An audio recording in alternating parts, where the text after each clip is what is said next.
kase atwato we ne dem no na me be kenkan e de asom me sere se kase ye live wo Facebook ene Instagram enti ubenya bi ahwe ewo ho de edi mo akotene bia obete enese aposifo won dwumade bia wo mo hwehwe abonefo sam a ye criminal investigative department no wo mo ahye se won kohwehwe sunyane abonefo sam a esi no emu enipa bi nso a ewo Zambala Gabriel no ewo tempane mensenim ewo Upper East Mantam so na wo mo toto asra mafo se wo mebo wo fisi sunsan no sese de eya menho ama eho nsam bebre Ghana Statistical Service for nso chese na no nipa wo kenkan wo no eho nsam ni nyina bi wo kase yi mu a mede eba besomo wei eda nchen a afeya pomode mu nsam ejadie ene amanone eka ho makase yi eye don hre mede de ma metra Diamond memo ajo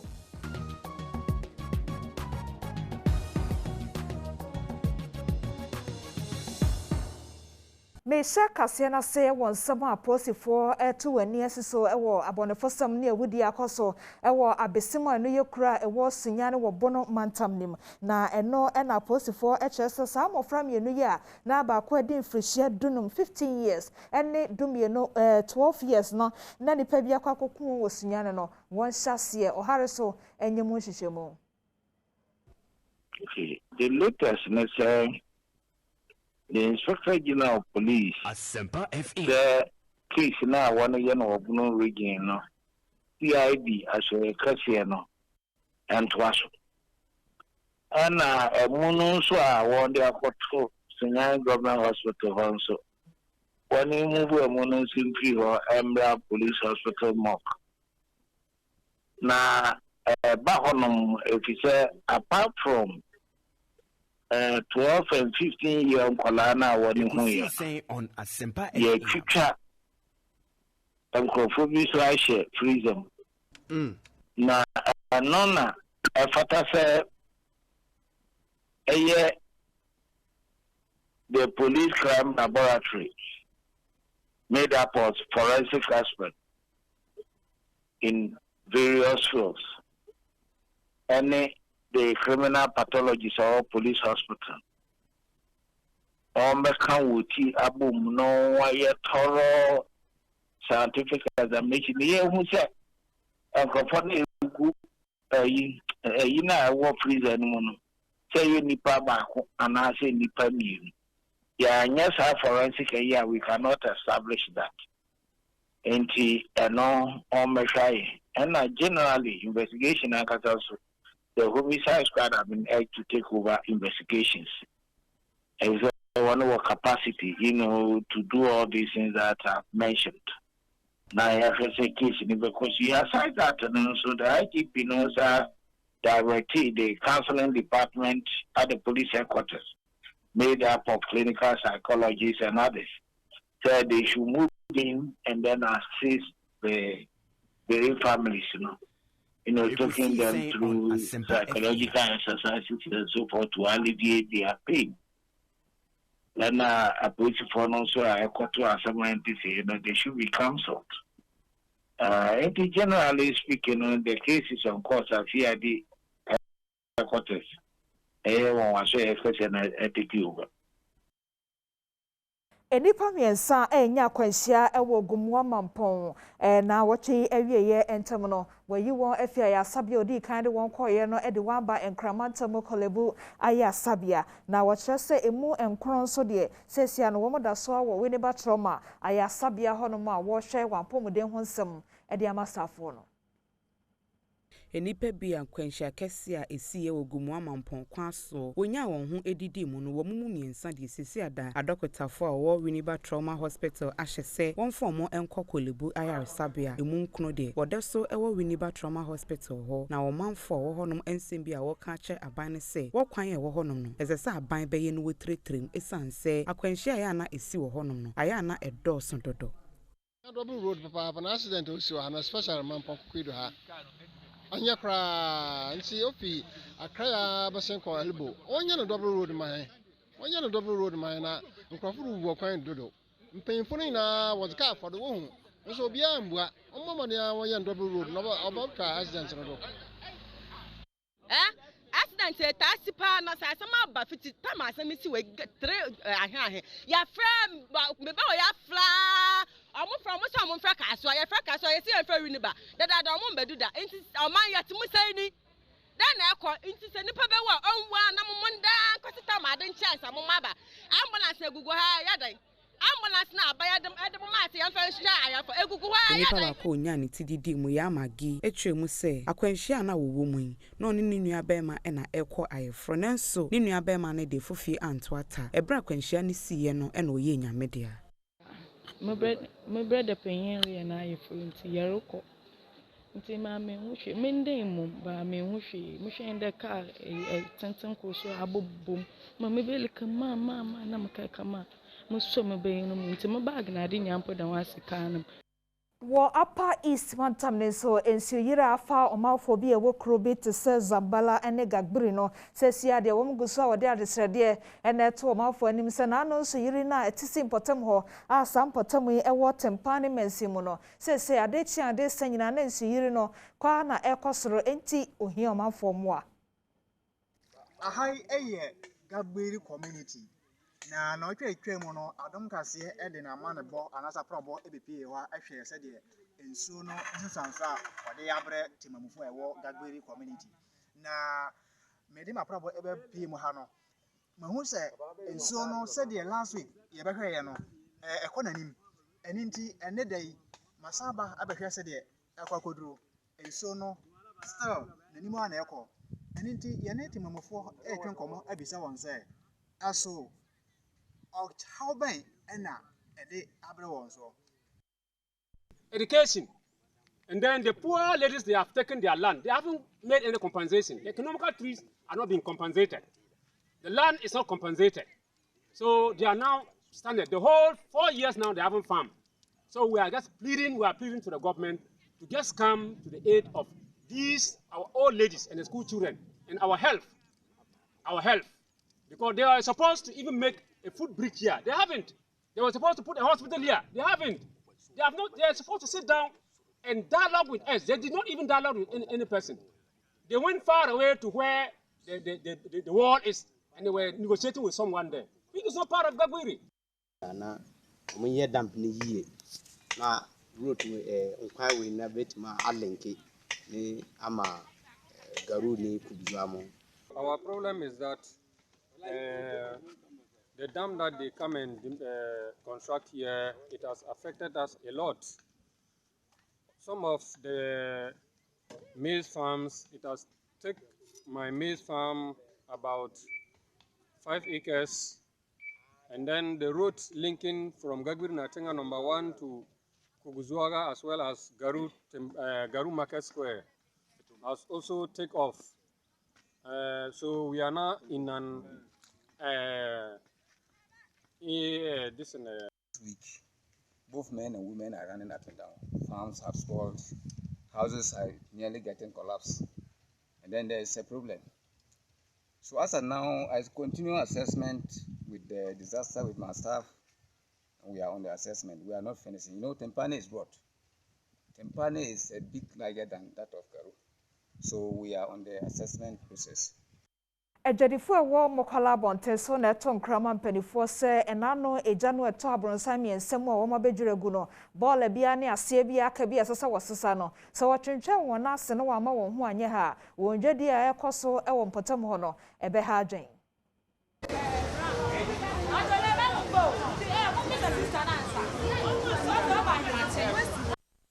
Ejadifo a makola ejakasie mu edeto Accra Metropolitan Assembly no anim se enema ejato edwanim kita wonsabo me de to sunum ehyehye ye no asese waba bedwiregu nyina no wonsesa ne nyina emfemfiri wo ema wo mu sese wukopie mu ewo hono a asrafo etwa hono ahia se ewo security zone se de be ye beboa wo mu amadwuma wo ye no watimi awie abrosan ya neto asom yensa soto oha ene aduonu ene wo mu yi na eja eto mu ehye no nenso ejadifo ekere se saa be a wadwiregu yi eyade a aha wadwuma wo ye no ebi Adom kase amane boni kojumensa brampa etwetwe nkomo editu dwase se ne animu ya wo mametwe enema na ewo ho na emfiri wonom dia wontimi kura enya adwuma emfa nhye wona wabusia bi mu ye ni tenten maye na enso yenya hyedwa na ye na emanu akodiri nti esremu nye ni 10 man na but time me buy go me never were inside. You say my enko fa nye because baby omuka say omu bebu no aka ye tie ni me ye ntimi anhedwa ye kokwa ho so abaye form pre baby a ne ma wo no mo pre ma ye be call nti yesere won ya de anim ya nye baby ntenas nye so ye nto ye ade eja say ne me ya ne ye mema wo fie nti yesere wo mu ya ye ne ntimi nhedwa eni amanye okutra kwere mako na me aponche no ye manum hihye me eska form stores shi ya omu nti na ye tetenchenche omu anyanya eska kohen han source titimo enti ya no ya tetenchenche ha se no ya mo ama aka ye ni ye de nka at least ka ba ya frank omu nya ye me boss ka onya na nka omu e baby kakra ya ha ya kakra ya na nka ye ntena ade ton de enyo se ye ba nye baby kura ntena ewura nkofo ase ebi won so ma kwan na baby kura afa o ma mfa enso obi a o ne double enso e ba se ya ni baby a ye gina ton ade se ma behwe ma bre Achurchafo a wɔkyerɛ deɛ ɛwɔ siapo ahodoɔ ɛwɔ ɔman wɔn kabomko a wɔfrɛ no sɛ University Teachers Association of Ghana na wɔtwa ne tia sɛ Utaga wɔde wɔn nadeɛ gu hɔ sɛ ɛka bi aban de wɔn ne hyehyɛ bi ento yie nti wɔn nkɔkyerɛ deɛ no sɛ wɔkyerɛ sɛ wɔate wɔn ho ase ɛbra wɔne mpanifoɔ ekosi nkonwa ama wɔahyɛ adekyerɛ ase bio na no ɛna Prince Owusu Asiedu ne sukuufoɔ bi a wɔn wɔ Lagos siapo nim atwetwe nkɔmɔ no wɔkyerɛ wɔn sɛ one more crowd said teacher for naba. What do I want to name Sabana sent so her no one trono online no better wunia naminia. One more crowd so better. Enam se a teacher for na wonu don ko UTAG ahye womo adwuma ase no asukufo a wonu wo University of Ghana Legon ahye wonu disua ase atwen se wukode yi wonu be hye wonu nsohwe ase na asukufo ni Adom TV atwetwe nkomo womo kire se ebra wonu be hu a teacher for yi ewo sukumo eye abra wonu tro wonu nsohwe wona to ni din se on site face to face examination ho na teacher for beba na wona be hwe sukufo so ama wonu natural exams womo kire se strike a teacher for ekoyi eye ade a ha wona Minyani is to share exams say this coming Wednesday, and we have some to off-site. Those with the off-site one we've started today. We are hoping say Wednesday we be able to get my train papers in a few and affecting because I was some supervise the project. For the past 2 weeks, I'm only around no affecting they have to start and resume academic activities now. I'm supervise a project no I'm invigilate exams any ekaka ho nina me level 200 initially anko there offended oba yebu school 26th of this month but strike nti ye should obey affect the calendar and kakra nti ye chen the management the new in beba time ye bebu school ne hu time 200 and 300 so beba na obey one second modular ya first modular na ewi nti ye be second modular.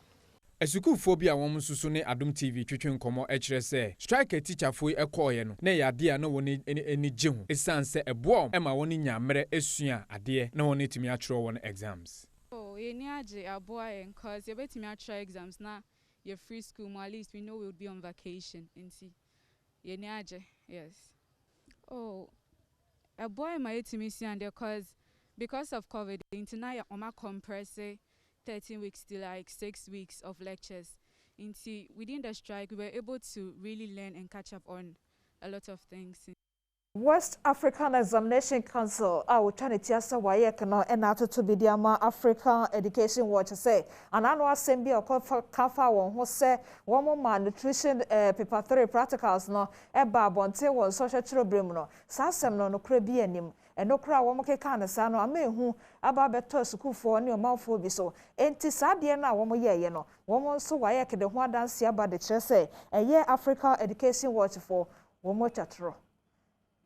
West African Examination Council ay Trinity Asawayek edi atudwa se ensemo African Education Watch for ekeka se food and nutritional practical exam amofra no ba betwere eliki ye osanabo somene de toso eduno no enya de anokre bia ewo mu opanyipa woda Wayek ano ewo omaiga na mu ene Wendy Adelamte na wo kyerɛkyerɛ ensemo African Education Watch for edibetu dwa no wo kase eno ene namso a sa ensohwe ya mofra yi ba betwere yi epi abonte no odi tudwa se sankrata wo de betu abonte se enu na ye leak paper no emfum so pii e wo ho a enya de a ene social ne mofra ne kwa kwotwere na nkasa eyepe ne senti ode afutuo ema edu watch for se abiribi a wo pese wo de bibisa abeto abonten no e wo se wote wani ehwe ne yie se de be ya wontu mfuturo enwu omanfo eni. We wish to state emphatically that the information put out by EduWatch about the alleged leakage of the foods and nutrition paper is untrue, is misleading, and is creating anxiety among the candidates and our publics. While we welcome feedback, which we believe helps us to take corrective actions to improve, reckless circulations like this creates needless pressure on WIC, on the candidates, on the parents, and on our various stakeholders.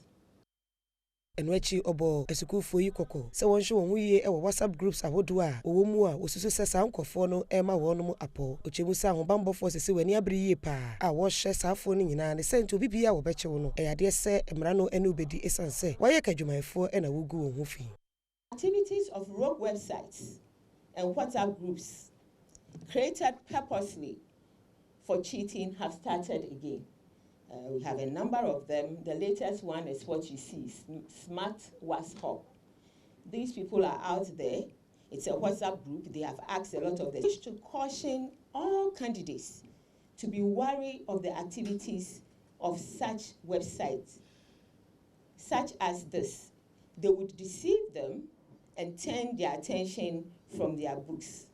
We want to advise all candidates who have joined such platforms to exit them immediately and concentrate on their studies. The security operatives are on the alert and have assured us that they are working to bring these perpetrators to book. Afen krato na dro so me so twan me krato no chi no me sa to so.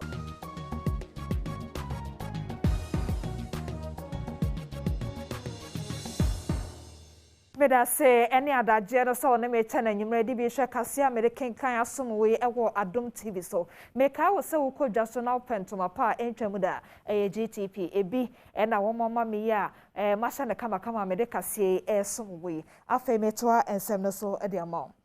Ghana Statistical Service for enable amane se wo mapa onipekuo bi asa nipekuo na adwuma wo be ye nyina ne se anano nipakan ye course no wo mo bebo akira hwese obia ho nsam a wo mo je no memu no ni nyina de yie pepepe wo kyerese sa adwumade e be koso wo mantam donsia ni nyina mu e wo memu nemum mensia hodo bi na wo offices bi wo asa adwumade no wo betena hwaye no.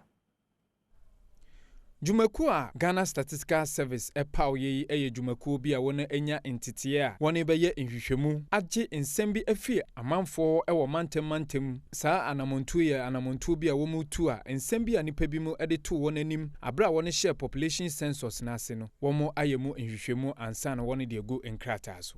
Opening power da Ghana Statistical Service ano eye government statistician Samuel Kobina enim yeboa ede to dwase Adom 2021 population housing census data collection yede aba ewie e obebia e Ghana ha ntisi a ye yensa efi main census data collection no and the Jumedia yebedi no the launching of the 2021 population housing census post enumeration survey.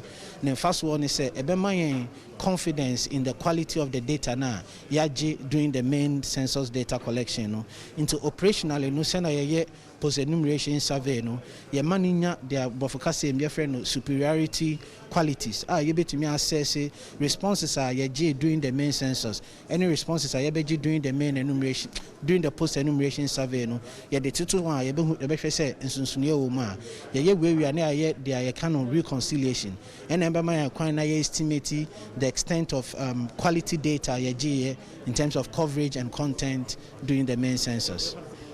Men ka say din omo koje information na during the main census ye no na ye dey atoto na ahwese differences e wo mu a Wasanso edito Ghana for enim se nipa bi mu a wona kan ekuo a yapa omo yin se omo ba wona nim a wo mo hwese wo mo be ye omo moa metito se Ghana for say kwan omo fa so e ma Ghana the senior census from 27 June to 18th August.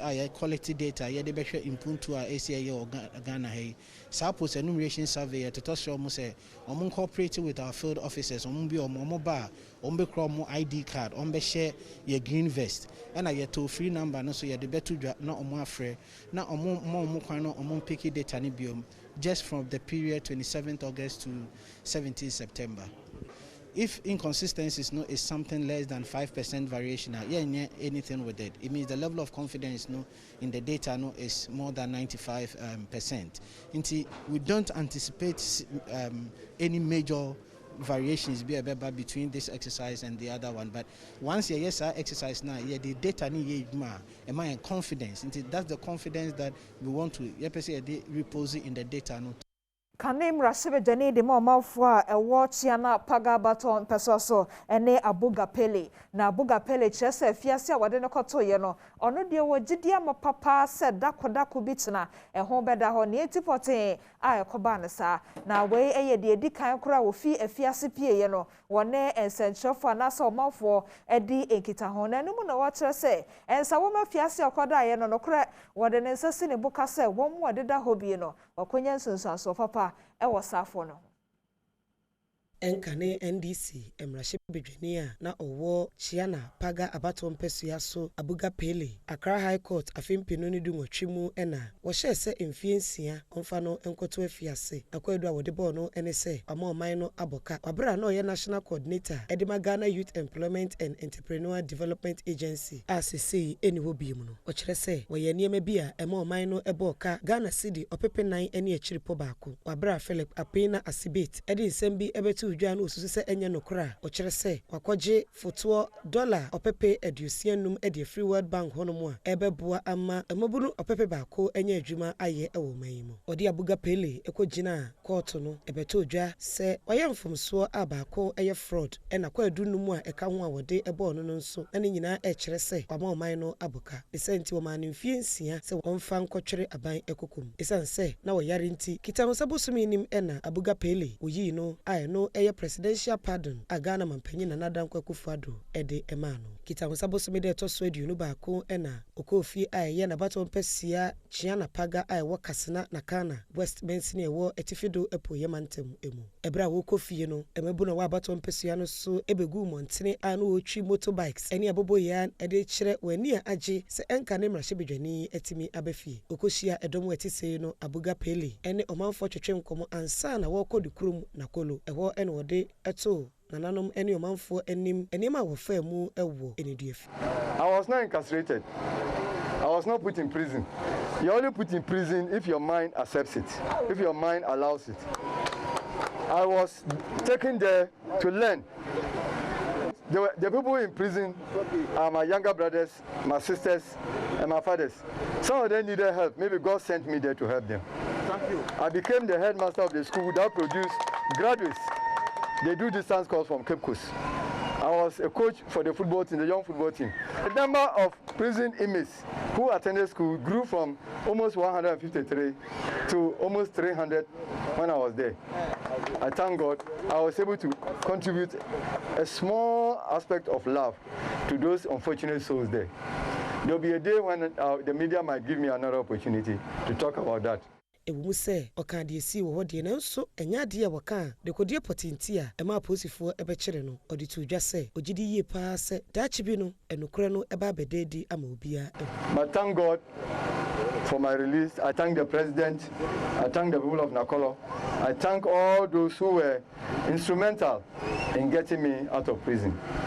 There is another day that may come to enable me to explain a lot of things and say a lot of things. For now, if I've not said anything concerning my incarceration or what led to it or what the outcome has been, it is because the truth, as has been said often, will surely come out one day.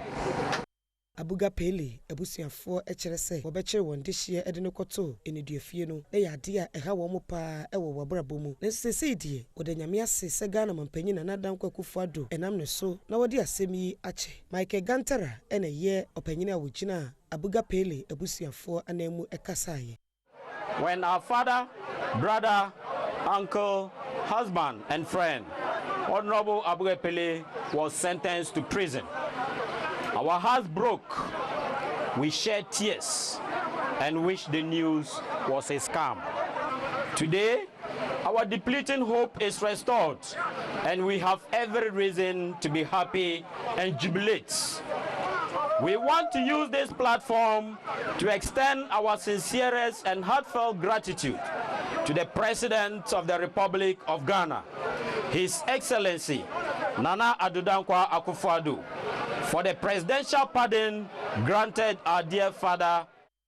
Near Akamu Kasie Mono, Edoso, a bit of sapomode, a jedi, amanone, any agokensi monsum, Nina Akamu, Medebason, Kratoyechi, a bebaso.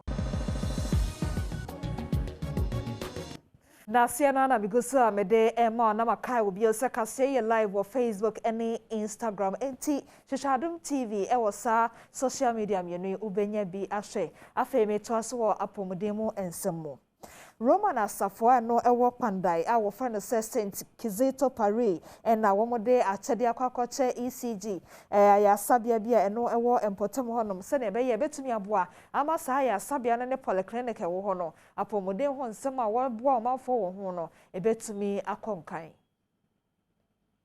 Roman Catholic asariko a wo mandaya wondin any St. Kizito Paris ede enema ahodo bi a esom Ghana cedi no opepe akoma ayarsabia mienu a ewo pandai mensimu na ayarsabia any ECG ayarsabia any polyclinica ewo honom na ebra Reverend Father Penina odi asariko no enim ede enema ekoma asori ensem bia wo kan ye ene se wo hwese de COVID-19 ede so ewo Ghana hanom na ayarsabia bebre na ehia enema obetimi ede aye adwuma na esese wana sorikwa ewo Germany no omo sutime ye wona famu de ne senti ene ono omo kasaye wode niema abre omo nso ede abre ayarsabia ahodo ewo honom. So when this pandemic came, our partners have always been worried and they have often asked us what can they do to support us, and lucky enough we have the nurse Madam Celestine Sewa, who will often speak on our behalf to tell us what the health needs will be. And so we also appeal to them, and they have always been very supportive. And we give the donations to the hospitals, so we don't have a clinic here, but we all go to the hospital, as Chairman rightly mentioned. And the little that we receive from them, also give it out so that they will use it to support us. We all go to the hospital, or our relations will go.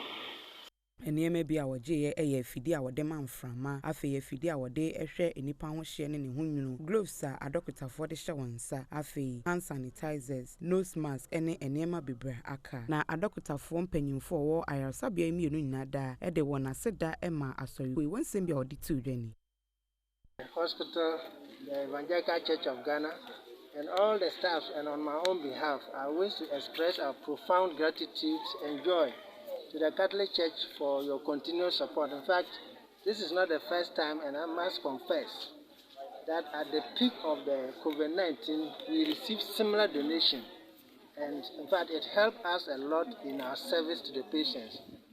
So I think on behalf of the hospital management, we wish to express our profound gratitude to the parish of Roman Catholic Church and their partners in Germany for this kind gesture they've done to us.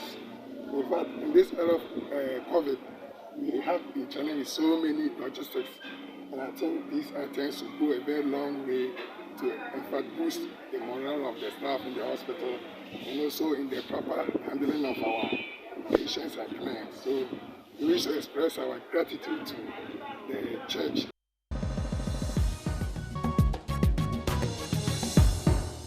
Enipakuo a wofra won ho fix the country movement no wo mo aye centralfo enhiamu a ensam a wode to centralfo nanim nyina na se wo mo de owo gidi amapa esanso susu se omayi mra batan ye constitution no enya de a ebo oman ne kanko ne oman na mamu entimpanifo ensesa no eno nti na wo ye sa eye centralfo enhiamu ya wo kire se oman Ghana ye wom no ne ha nyina akọwie constitution ana semra batan na wode bu man no ntia ebra eku a ofra won ho fix the country for a year nsentwofo nhyiamu ena opanyimpa a wodi won anim anedin ene Ernesto Yeboa e de nsem bitu da se wo munnada akobankro mu na ade omohu pa ne se Ghana emra kunini a wode ye bibia wo Ghana hanom no emre yi emu niema bebre na ena ase ne senti de wo ka ne se empanyimfo enye emra kunini fofora ebetimi aboa ama Ghana etumpon na de wo ho ne de enya de se obepene ama Ghana mpanyimfo de abu oman no emre aso se yebetu oman ne eye ye constitution ne yebetu atwene esanse amfa mra kwan so amfa ye kwan papa so amba mbepiem ofa constitution ya nipa ni din ehye ye frɛ ne se etechi anase or sign a document ne a flight lieutenant Jerry John Rawlings under PNDC administration. Why na man need to mean say on my constitution? Why na man need to mean say on set up your friend is a consultative assembly? Why na man need to mean say on put it together a committee of experts? Obeshampa edu ya kokotuaba say your better constitution we are to anasi engine to move. Over 50% of Ghana for and a boycott is our process no. So this is not a legitimate constitution. The fact that it has stayed on for the past 20 years, next year Pepe 30 years. The fact that nobody has questioned it, and it doesn't mean that we have no right to question it. What is 72 dwawie no san e de source say ka wo hwe Ghana emra kunini mu a emra ne baabi e ma kwan say se Ghana man panyiti akonwa so na so wo ye bone a obi betime de na kɔ aseni bia ne sente no de nsem we etu ja se wonse samra kunini no esan say e ma Ghana fo kwan e ma won kyerɛ won adwen e wo enema bi ho sa constitution we in one your friend is saying space I say we are all equal before the law. In another part of this same constitution I say there be some people are over and above accountability and they cannot be brought to your friend is saying account on their misdeeds in the past. This cannot hold itself as a democratic constitution. Now Sabio constitutional original clutches so yedibu mine. Constitutional onyina na so yedibu mine. Constitutional ema yenina yenya pepepe. Now, they are over and above the laws of this country. The Diadru so Casimono, Aya Wakensimon, some Eric Sia de Bue, the Kedwan and Casa, or the Brown Cratoyechi. Right, I was here to us so good in some when I'm ready. 7 o'clock, so there's a fata salted. Said Jomanucha, I shall come on. Media Brewy, Kedwan and Cassani, Eric Sia de Bue.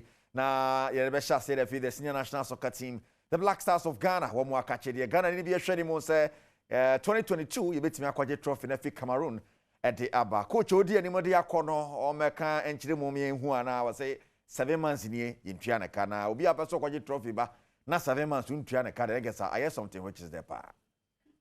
Yeah, I think it's been corrected. I think it was, I think yesterday and today is again in the media that is not true. And so, I'm sure the FA has taken it over in telling you guys that is not the case. That have been, I think, 7 months paid. That's not the case. In terms of bonuses and stuff, the FA is in charge of it. My focus is more of how we play and how. But I believe that FA has. Spoken already. The plan is already in place together with the ministry, sports minister, and I think there wouldn't be any issues when it comes to the time to the tournament. Right, CK Samono na yeko piemo Kumasi Metema Sante Kotoko.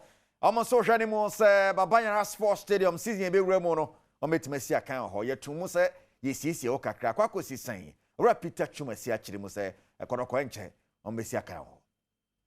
Diaka ye chire a woye painting bi ni friends sandblasting bi no en ha game bia nti bon koso na munye Kumasi de no de na mji sa aka chire na ye twa ye tatan trust na no ogu no foforo no cast no na no me ko ye wakasta wie diaka ye lines na obe mark no the lanes no o mark wie o wie. As for football crowd there, and I'm some use the tracks and things. Say, I more football on my bit. Did I buy and the report that my minister said, on no so Rameshena on my clearance, non national sports authority. Yes, we need to be used to facility, no, near for need. Okay.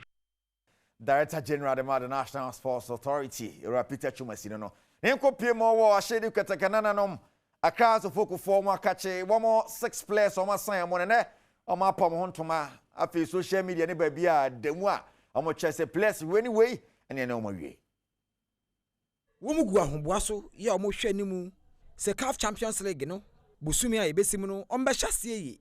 Ne santi omo top players ahoduo bi a Samuel Bodu hun se omo na ebeboa won e wa kontukase mu. Ene players ahoduo nsia ene ya pa omo ho ntoma agitafo ne boji wo mo so. Di odikan glass na waku ono fi Great Olympics. Suraj Seydun so no no Tema United. Na Isaac Ejenim Waten ono fi Mediama. Saanso na Salim Adams ono fi Nuwa Dubiase United. Benjamin York efi Samates. Ana ne kwakra mu no wafa branti asisi atwa mu no odi agroye aya Enoch Esubontin. House of Folk ene na wi a ene yoma pa no hontoma. Right, shedu katakanana no no yenhwe sane amode omo be hye mu na Africa matimi akobọ dwuma yenyina so na ena nwumre yemfansi se joma no twa me producer kai se wo de nakasa be kakejwa ne ho Erica Siedu Bwalini Diamond etwaso Afe ni jide mo nsam ensonie Jackie eye Ghana Jonteniba na ninchi ene asantemantam enti omafo wo ho no wakoto dwom e de ajeje wani na braj medie no kosa na eye live no sei ena netie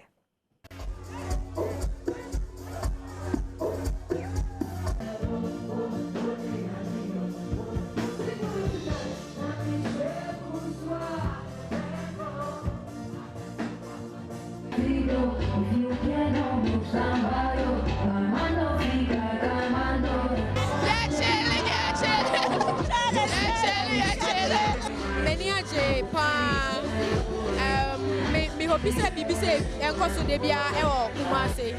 Yeah.